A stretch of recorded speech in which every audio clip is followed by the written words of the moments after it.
देखने का इनका काम होता है। पिछले प्रेस कॉन्फ्रेंस में मैंने इनसे सवाल पूछा, प्रेस वालों से सवाल पूछा। आमतौर से ये पूछते हैं, मैंने पूछा भैया एक बात बताओ, आप नरेंद्र मोदी जी का चेहरा 24 घंटे दिखाते हो, आप ऐश्वर्या राय जी की बात करते हो,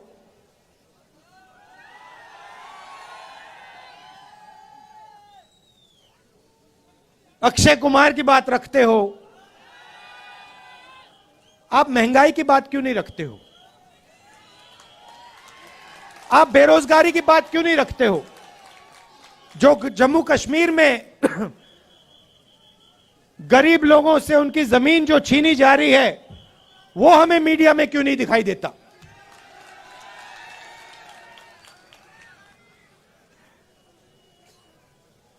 जो कश्मीरी पंडितों के साथ यहां सरकार अन्याय कर रही है। आज सुबह मेरे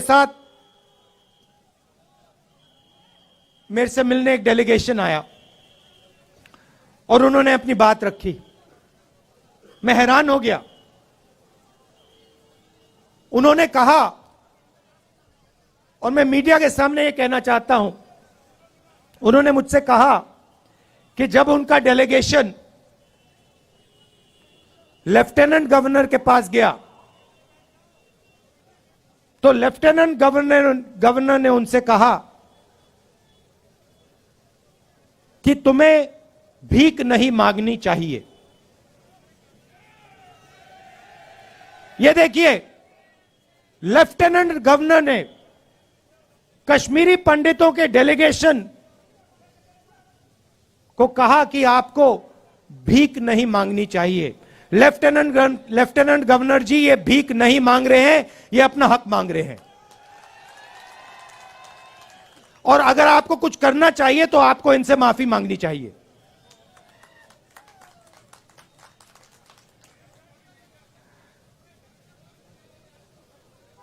यहां पे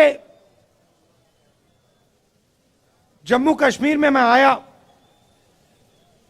अभी जम्मू में चल रहा हूं, और यहां पे आपके लोग मुझसे मिल रहे हैं। माताएं, बहनें, युवा, बच्चे, किसान सब मिल रहे हैं। यहां आते हैं, सड़क पे आते हैं, मेरे साथ चलते हैं और अपनी दिल की बात रखते हैं। दो तीन चीजें मैं जो वो मुझे कह रहे हैं, मैं आपको कहना चाहता हूं। वो आप जानते हो, मगर मैं दोहरा देता हूं। सबसे पहले मुझे कहते हैं कि जम्मू में जो पहले, अभी आता हूं बेरोजगारी के बारे में बोलता हूं, कहते हैं कि जो पहले जम्मू के लोग व्यापार करते थे, जम्मू कश्मीर के लोग चलाते थे, आज बाहर के लोग जम्मू और कश्मीर को चला रहे हैं। और हमारा जो हक है, हमारी जो आवाज है, उसको एडमिनिस्ट्रेशन सुनता नहीं है। सारा का सारा ट्रेड बाहर के लोग कर रहे हैं, जम्मू कश्मीर के लोग देखते रह गए। पहली बात। दूसरी बात, हिंदुस्तान में सबसे ज्यादा बेरोजगारी जम्मू कश्मीर में है और जम्मू में है।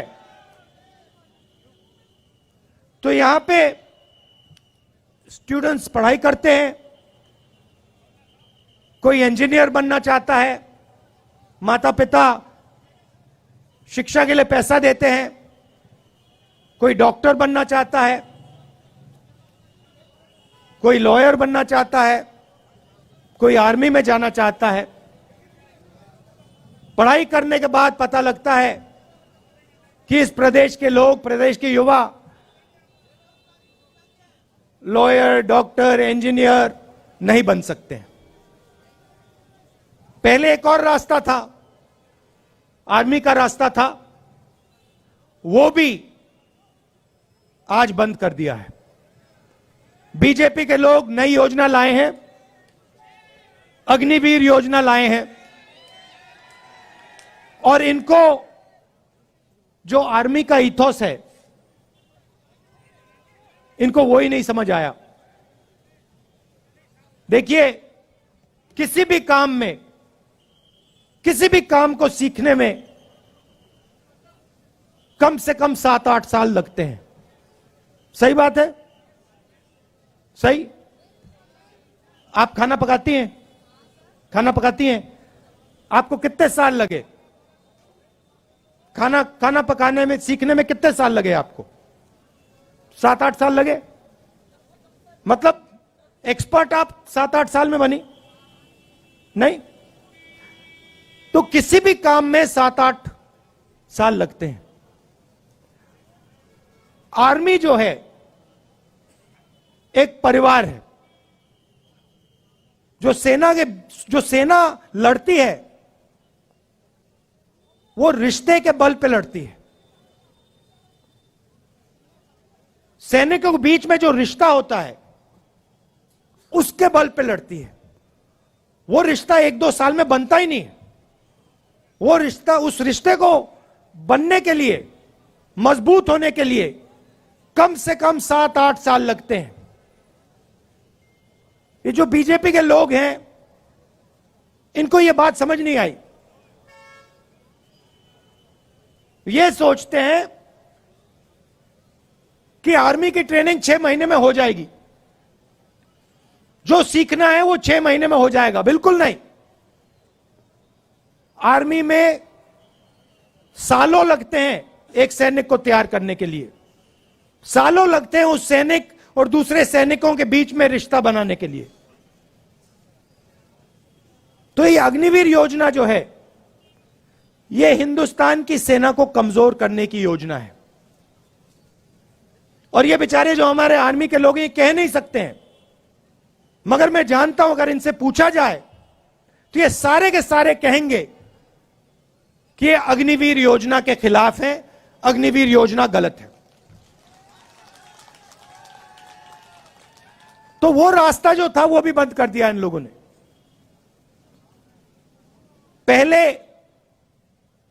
युवा आर्मी में जाता था, 15 साल की उसकी सर्विस होती थी, उसके बाद उसको पेंशन मिलती थी। अग्निवीर योजना में 4 साल की सर्विस होगी, उसके बाद सैनिकों को घर भेज दिया जाएगा, उनको कोई पेंशन नहीं मिलेगी। तो ये जो देश का आर्मी के साथ रिश्ता है, इससे खिलवाड़ कर रहे हैं। देश ने कहा था, देश हर सैनिक से कहता है कि हम आपसे 15 साल मांगते हैं, उसके बाद हम आपकी पूरी जिंदगी आपको पेंशन देंगे, आपकी इज्जत करेंगे, आपकी रिस्पेक्ट करेंगे, आपकी रक्षा करेंगे।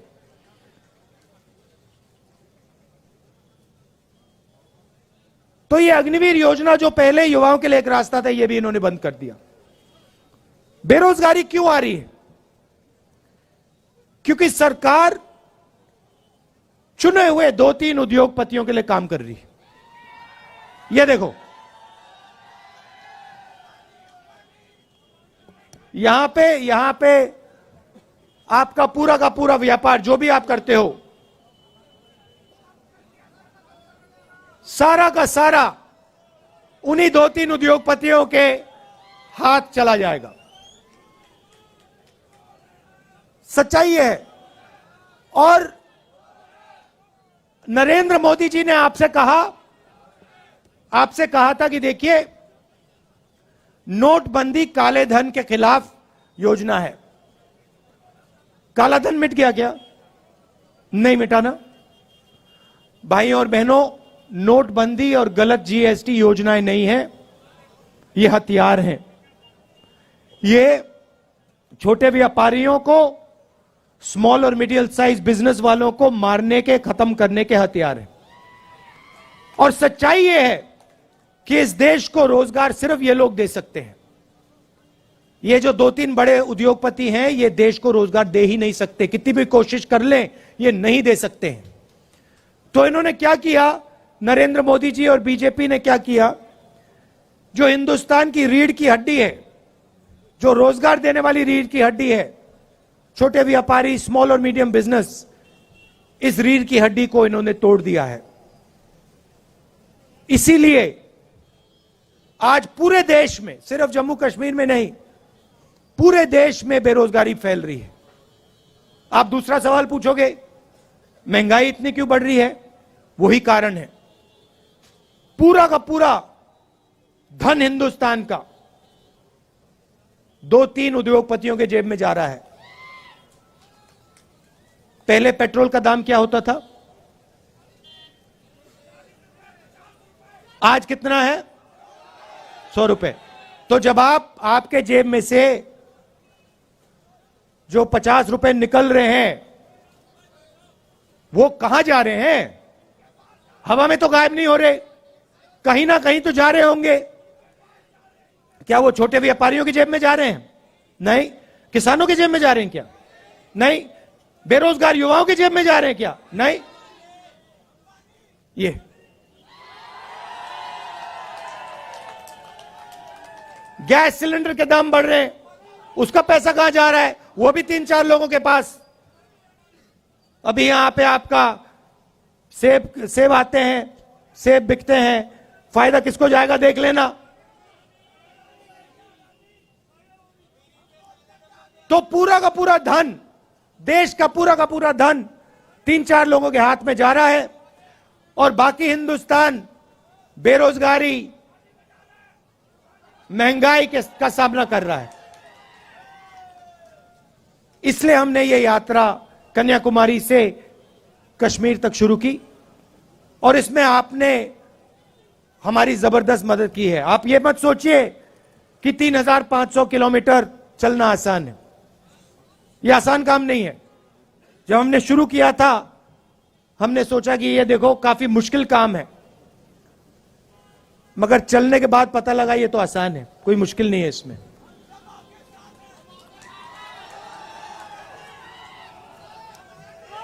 इतनी मदद आपने की हमारी, मैं आपको बता रहा हूं। सुबह हम उठते 5 बजे सुबह उठते थे, अब यहां पे सिक्योरिटी वालों ने कहा है कि 7 बजे निकलना है। मैं चाहता था 6 बजे निकल जाना चाहिए, मगर इन्होंने कहा नहीं 7 बजे निकलेंगे, चिट्ठी लिख दी, तो मैंने एक्सेप्ट कर ली बात। मगर हम निकलते थे सुबह, पूरा दिन चलते थे, 25-27 किलोमीटर बाद ऐसे लगता था कि पहला किलोमीटर चल रहे हैं, थकान ही नहीं होती थी बिल्कुल।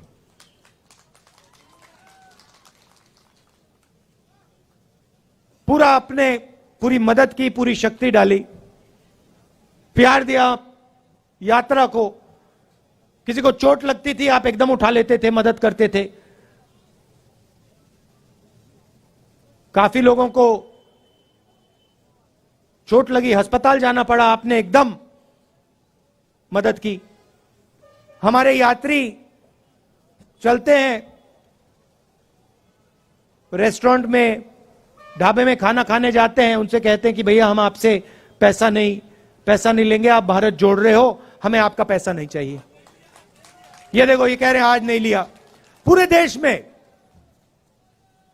तमिलनाडु से केरला, कर्नाटक, महाराष्ट्र, हर प्रदेश में जहां भी हम जा रहे हैं, हमारे यात्रियों से आप पूछिए, रेस्टोरेंट में, ढाबे में उनको पैसा नहीं देना पड़ता।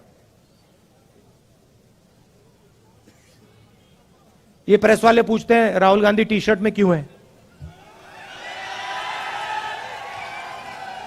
राहुल गांधी टी शर्ट में क्यों है? आप इतना प्यार दे रहे हो, इतनी मोहब्बत दे रहे हो कि मुझे ठंड नहीं लग रही। भैया इनको बात नहीं समझ आएगी, आ ही नहीं सकती। मैं आपको बता रहा हूं, पसीना आ रहा है मुझे अभी।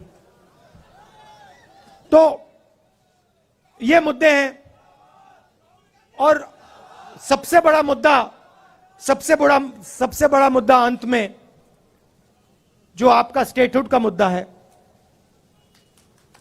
उससे बड़ा कोई मुद्दा ही नहीं है। तो आपका हक, पूरा का पूरा हक इन्होंने छीन लिया। तो एकदम कांग्रेस पार्टी पूरा समर्थन आपको, जो आपका स्टेटहुड है उसको रीइंस्टेट करने में पूरा हम दम लगा देंगे। आपने इतना प्यार दिया, दिल से आपका मैं धन्यवाद करना चाहता हूं। और अभी हम आपके साथ और चलेंगे, आपसे मिलेंगे, इसके लिए बहुत बहुत धन्यवाद।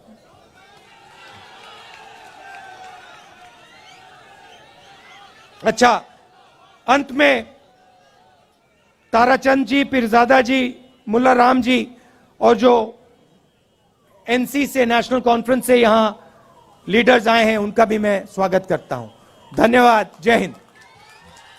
बहुत बहुत धन्यवाद राहुल जी। अब आप मेरे साथ बोलेंगे, नफरत छोड़ो, नफरत छोड़ो, नफरत छोड़ो, नफरत छोड़ो, नफरत छोड़ो, नफरत छोड़ो, नफरत छोड़ो, नफरत छोड़ो, जोड़ो जोड़ो, जोड़ो जोड़ो, जोड़ो जोड़ो, जोड़ो जोड़ो, नफरत छोड़ो, नफरत छोड़ो। बहुत बहुत धन्यवाद।